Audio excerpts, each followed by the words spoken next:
Hello everyone, this is Trevor Combine. I'm back to another video, and tonight we're going to be looking at the Iron Factory take on Slammer and a 6-gun.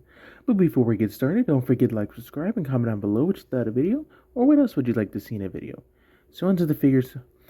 So, like I said, here we have the Iron Factory take on Slammer and 6-gun, and they're, pretty decent figures for, their time, and saying that this was Iron Factory's first figure release, because before that, the first thing that they ever did was an upgrade kit for the Fall Cybertron Grimlock. So, but let's take a quick look at Slammer real quick. Focus, thank you. Get some nice blue for the, I'm assuming, headlights. I don't quite know. But throughout the tank, you get the nice silver, like especially on the barrel, which has some nice detailing on it. Get some silver up there. Get some silver right there. They did a pretty good job on paint matching because this is molded in, I believe, gray plastic, and they painted over it to try and match it with the white. So, now the one thing I do find odd is this section of tread, which forms the feet, is a different color than this set. Why didn't they just either paint it all silver or just do that? Oh, okay. Yeah, weird choices. And going on the back, you got the silver right there. So, yeah, and there's the bottom. There's no rolling wheels whatsoever, so he can only sit there or slide. Now, as you saw right here, focus, thank you, there is a peg that you can flip down. I'm not going to flip it down because it's, like, tight, but that is so you can plug it onto your Follow Cybertron Metroplex and not have them sliding around and all that stuff, which I thought was pretty considerate, honestly. So, let's also take a quick look at the pants for 6-gun. Focus, thank you.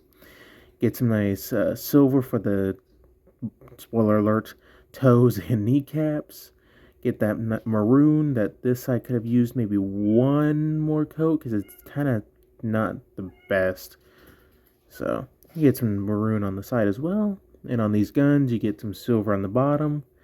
So, yeah, not too bad of a double-barreled laser gun thing. And now on to the top part. Focus, thank you. Ugh, this camera, you need to focus, man. Anyways, you get some silver for the top right here, some maroon for the gun barrel tips, silver for some detailing right here. You get his head, some grill detail. So, not too shabby, I guess. And for a real quick size comparison, here we have our favorite bartender, Swerve.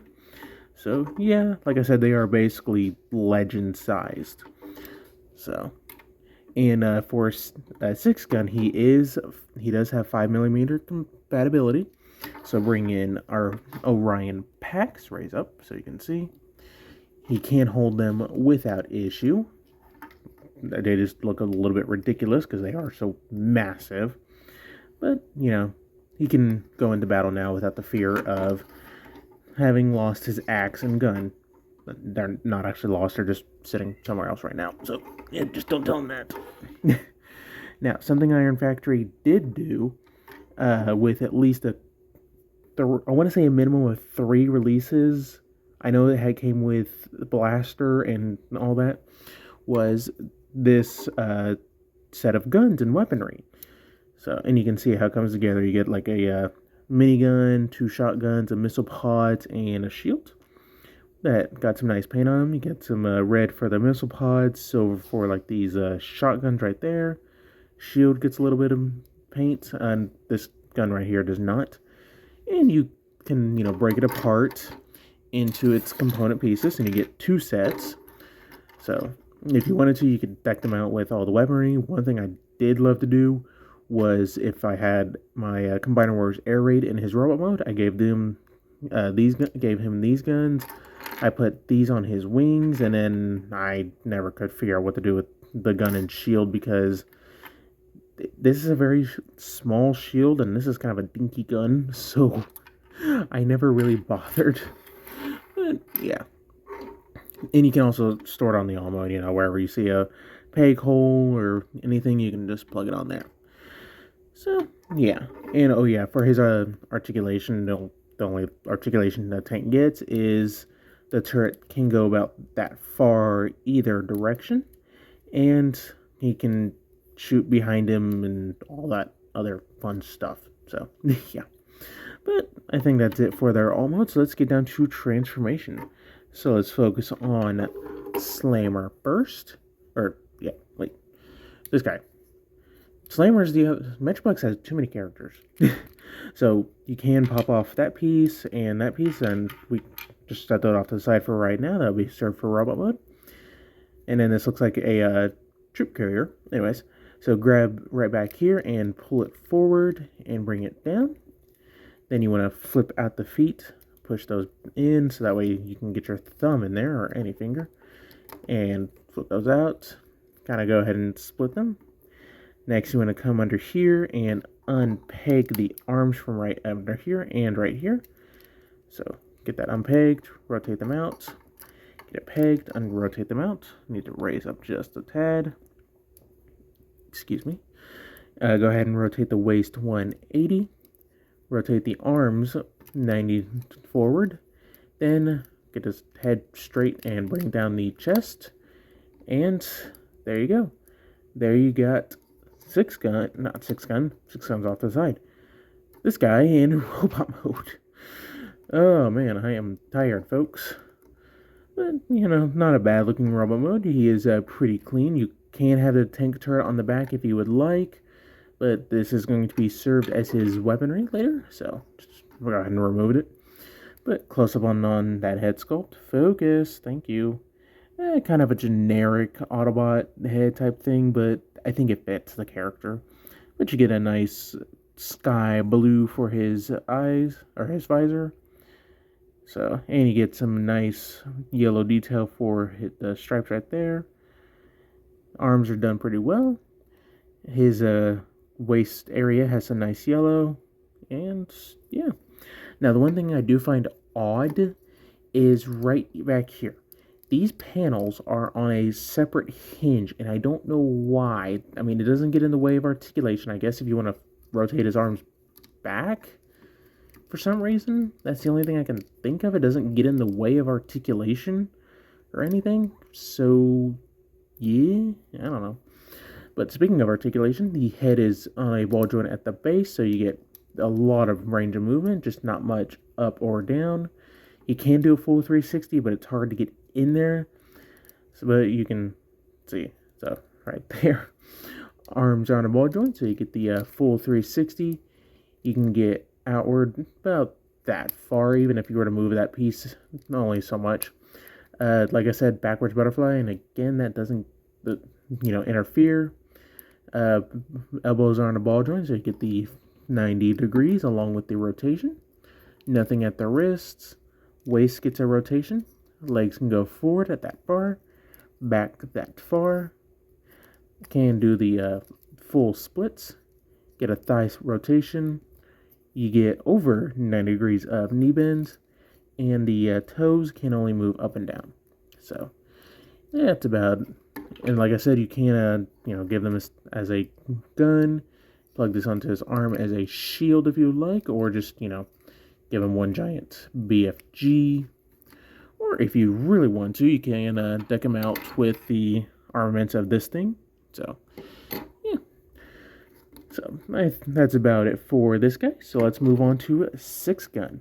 So, let's start with the legs. You want to remove the black guns and set them off to the side for right now. Go ahead and flip out the crotch piece. Flip away the very suspicious looking thing. And split the legs. And there we have the pants all ready to go. For the torso, go ahead and split this section and pull it out. Rotate his head 180 if you rotated it for alt mode. And then flip up the guns onto the back. And you got the rail system with the rail. And line that up, slide it in. And if you really wanted to, you can go ahead and just plug these in to complete his look. And there you go, folks. There you have 6-gun in his robot mode. And I really like this robot mode. It looks really good. So, Close up on his head sculpt. Focus, thank you. Get some that sky blue again for his visor. It's a very nice head sculpt too, so. Get a dot of yellow for his chest, silver for his, this part of, and pretty much all the detailing we've seen already. So, yeah. Now, for his articulation, the head is on a ball joint and does a full 360, just a little bit tight. Can look down and up a little bit. Arms on a ball joint, so full 360. Out, excuse me, out about that bar. He gets a little bit of butterfly joints. Elbows are on a ball joint, so you get the 90 degrees along with the rotation. Nothing at the waist due to how he transforms. Legs move forward and back. Does the full splits. You get a thigh rotation, but it breaks up the sculpted detail, so it doesn't look the best. And you get a basically a 180 knee bend, and there's nothing at the feet. Now, what sucks about him is if you were to give him like the full-on thing or any of the guns, he can't hold it straight, and that is because of the panel right here. It overdoes his fist, so if you want him, with the weapons pack, you have to remove one of these guns, and he can actually hold this, decently fine, and then you just plug it onto the shoulder. That sucks. Oh well. They could have done a little bit better on that, like make this slide down or something, but oh well, I give it a pass because it's one of their first releases, and they have learned from that, so. But, yeah. Anyways, for a real quick size comparison, here we have everyone's favorite bartender all armed up, and, yeah. So, not too shabby. And for one more, here we have Orion Pax holding the weapon pack as well. So, yeah. Ooh. So, overall, these guys are not too shabby. I really do enjoy them. They're really fun little figures. And if you're a Legends collector, this will round out your collection very nicely. Saying that as no third-party company is touching these guys right now, other than the guys that made the Metroplex that scaled with Titanutra and Trypticon. That name that I cannot pronounce, will not pronounce, because I know I will screw it up. So if you do find these guys, I definitely do suggest picking them up. So, yeah. But that's about it. So don't forget to like, subscribe, all the fun stuff, and stay tuned for more video reviews.